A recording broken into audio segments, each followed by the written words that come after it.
Everyone, स्वागत है आप सबका learning with Gautam YouTube channel में। तो आज के इस वीडियो में हम करने वाले हैं बिहार बोर्ड क्लास 12 हिंदी के इंपॉर्टेंट सब्जेक्टिव क्वेश्चन आंसर को, जो कि आपके आने वाले एग्जाम के लिए काफी ज्यादा इंपॉर्टेंट प्रश्न रहने वाला है। क्योंकि इस वीडियो में मैंने जितने भी प्रश्न लिए हैं सही प्रश्न आपके एग्जाम के लिए सिलेक्टेड और इंपॉर्टेंट है। तो आप लोग वीडियो में लास्ट तक बने रहिएगा और वीडियो को अच्छे से और ध्यानपूर्वक देखिएगा। तो चलिए शुरू कर लेते हैं फर्स्ट क्वेश्चन से।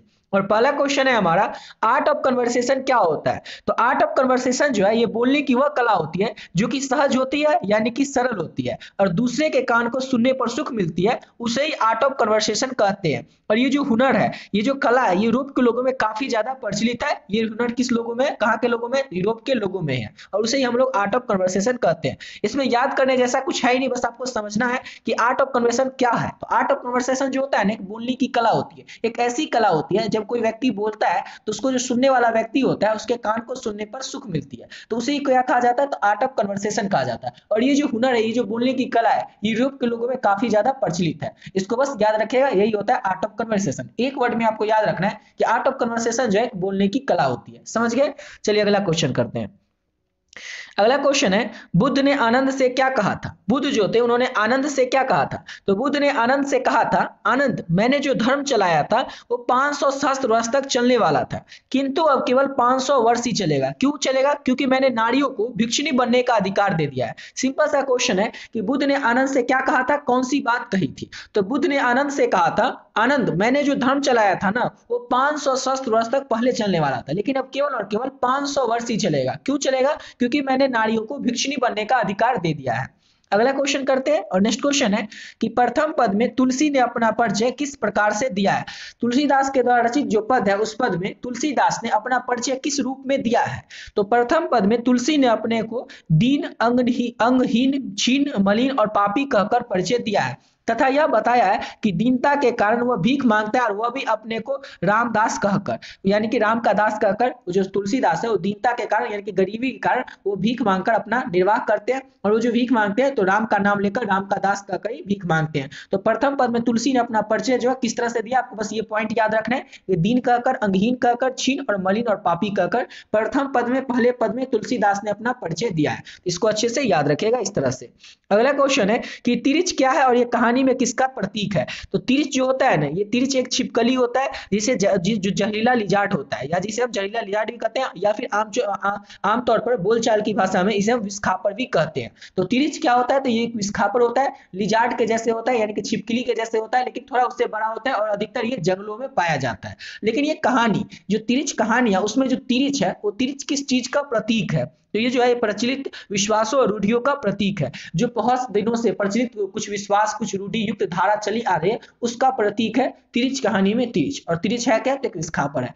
ठीक है, इस तरह से आप लोग उस क्वेश्चन को याद रखिएगा। और अगला क्वेश्चन की ओर बढ़ने से पहले बताना चाहेंगे आप लोगों को हिंदी और इंग्लिश के नोट्स के बारे में, यानी कि गेस्ट क्वेश्चन के नोट्स पीडीएफ के बारे में। ऑलरेडी ये पीडीएफ जो है ऑलरेडी बहुत सारे बच्चे ले चुके हैं। जो भी बच्चे अभी तक नहीं लिए उनको बता दें कि कैसे आप लोगों को इस पीडीएफ को लेना है और इसमें आपको क्या क्या मिलेगा और किस तरह से आपको लेना है। समझ गए? तो इसमें आपको मिलेगा हिंदी और इंग्लिश का संपूर्ण सिलेबस, यानी कि हिंदी में जितने चैप्टर है, इंग्लिश में जितने चैप्टर है, हर एक चैप्टर का, जैसे कि हिंदी में चैप्टर है टोटल 26, इंग्लिश में टोटल चैप्टर है 21, पोस्ट सेक्शन, पोएट्री सेक्शन मिला करके। तो इन सभी चैप्टर के जो भी इंपॉर्टेंट ऑब्जेक्टिव क्वेश्चन हो, सब्जेक्टिव क्वेश्चन हो, सब्जेक्टिव में भी जो भी लघु उत्तरीय प्रश्न हो, दीर्घ उत्तरीय प्रश्न हो, सारा का सारा प्रश्न आप लोगों को इस पीडीएफ में देखने को मिल जाएगा। इसके बाद आप पिछले 12 साल में 2012 से लेकर के 2024 में जो भी प्रश्न आपके एग्जाम में पूछे गए वो सारा का सारा ऑब्जेक्टिव क्वेश्चन आप लोगों को आंसर के साथ एक ही पीडीएफ में मिल जाएगा। और इतना सब कुछ मिल रहा है आप लोगों को केवल और केवल 30 रुपए में। 30 रुपए में ही आपको दोनों सब्जेक्ट का पीडीएफ मिल रहा है। अब इसको पे कैसे करना है और आपको मिलेगा कैसे, तो आपका जो व्हाट्सएप नंबर है उस व्हाट्सएप पर ही आपको आपका पीडीएफ मिल जाएगा।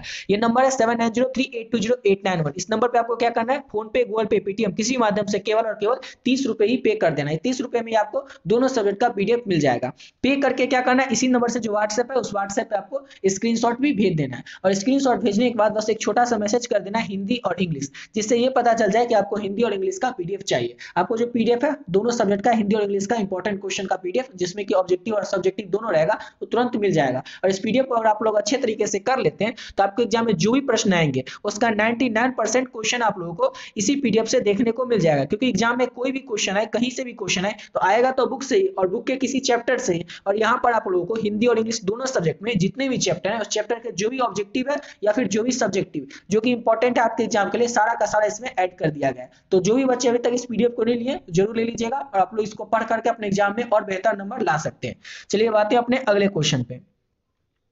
अगला क्वेश्चन है कि भगत सिंह ने कैसी मृत्यु को सुंदर मृत्यु कहा है और आत्महत्या को वो कायरता क्यों कहते हैं, इस संबंध में उनके विचार को स्पष्ट करें। तो सरदार भगत सिंह ने देश सेवा के बदले दी गई जो फांसी है उसको सुंदर मृत्यु कहा है और भगत सिंह आत्महत्या को कायरता इसलिए कहते हैं क्योंकि कोई व्यक्ति आत्महत्या क्यों करेगा, तो थोड़ा सा दुख कष्ट सहने के चलते करेगा, वो जो अपना समस्त जीवन है वो एक ही क्षण में खो देगा। इसी कारण से भगत सिंह जो है ये आत्महत्या को कायरता कहते हैं।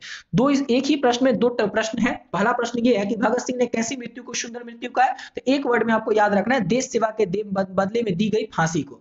देश सेवा के बदले दी गई जो फांसी है उस फांसी को यानी उस मृत्यु को भगत सिंह ने सुंदर मृत्यु कहा है। और आत्महत्या को कायरता इसलिए भगत सिंह कहते हैं कि आत्महत्या को व्यक्ति क्यों करेगा, और थोड़ा सा उसको दुख रहेगा कष्ट रहेगा, यानी थोड़ा सा दुख कष्ट के चलते वो अपना समस्त जीवन एक ही क्षण में खो देगा। अगर वो अपना जीवन बचा कर रखेगा, कोई भी व्यक्ति जो आत्महत्या करता है तो हो सकता है वो देश के काम आ जाता है, इसलिए भगत सिंह जो आत्महत्या को कायरता कहते हैं। समझ गए। अब अगला क्वेश्चन करते हैं और नेक्स्ट क्वेश्चन है हमारा, तुलसी सीता से कैसी सहायता मांगते हैं। तुलसीदास जी जो है वो सीता जी से, यहाँ पर तुलसी से मतलब हुआ है तुलसीदास जी, तो तुलसीदास जी सीता जी से कैसी सहायता मांगते हैं।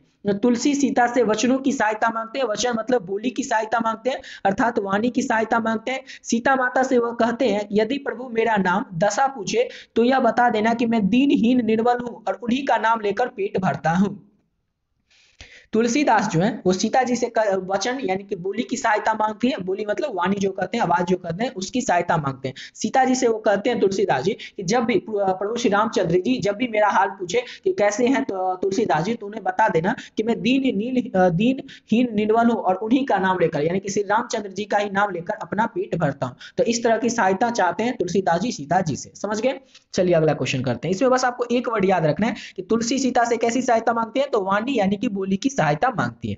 अब अगला क्वेश्चन है हमारा, कछु कावत कछु धरनी गिरावत छवि निखरत नंद रानिया, जो लाइन लिया गया इसका आंसर आपको बताना है। तो इस लाइन को आपको सबसे पहले समझना पड़ेगा कि किस चैप्टर से लिया गया। तो प्रस्तुत पंक्ति हमारे पाठ्य पुस्तक सूरदास के द्वारा रचित पद से लिया गया है। प्रस्तुत पद्यांश जो लाइन है, कछु कावत कछु धरनी गिरावत छवि निखरत नंद रानिया, प्रस्तुत पद्यांश में कवि कृष्ण के खाने का ढंग बताते हैं। कवि जो है वो कृष्ण भगवान के खाने के ढंग को बताते हैं कि बालक कृष्ण नंद की गोद में बैठकर भोजन करते समय कुछ खाते हैं तो कुछ धरती पर गिराते हैं। इसमें जो है ये जो लाइन है इसमें वात्सल रस का प्रयोग किया गया और ब्रज भाषा का सुंदर उपयोग किया गया। इसमें कौन सा अलंकार है, तो इसमें रूपक अलंकार है। अगर इतना नहीं भी याद रखे तो आप लोग को 2 नंबर में बस इतना भी लिख दीजिएगा ना तो हो जाएगा, आपका काम बच जाएगा। कछु खावत कछु धरनी गिरावत यानी कि कुछ खाते हैं कृष्ण भगवान और कुछ धरती पर गिराते हैं। और इस छवि को, ये जो कुछ खाते हैं और कुछ धरती पर गिराते हैं कृष्ण जी, इसको कौन निखार रही है, तो नंद रानी जो है यानी कि उनको माँ जो है वो इस छवि को निखार रही है, कृष्ण जी के छवि को निखार रही है। अब अगला क्वेश्चन है, हेडमास्टर कलीराम ने बालक ओम प्रकाश को क्या आदेश दिया था। जो जूठन पाठ है उसके जो लेखक है ओम प्रकाश वाल्मीकि, तो ओम प्रकाश वाल्मीकि जो है उन्होंने क्या किया, अपने पूरा जीवन को ही एक आत्मकथा बनाकर इस चैप्टर को प्रस्तुत किया है। तो ये आत्मकथा किसकी है, जूठन। तो जूठन जो है ओम प्रकाश वाल्मीकि की आत्मकथा है। तो उस आत्मकथा में बताते हैं ओम प्रकाश वाल्मीकि कि हेडमास्टर ने जो ओम प्रकाश वाल्मीकि थे उनको बचपन में क्या आदेश दिया था। तो कौन सा आदेश दिया था ओम प्रकाश वाल्मीकि को, उसके हेडमास्टर ने, स्कूल के हेडमास्टर ने। और याद रखेगा हेडमास्टर का नाम था कलीराम, जो कि आपसे ऑब्जेक्टिव में पूछा जा सकता है। तो हेडमास्टर कलीराम ने बालक ओम प्रकाश को कौन सा आदेश दिया था, कौन सा हुक्म दिया था। तो हेडमास्टर के आदेश पर कलीराम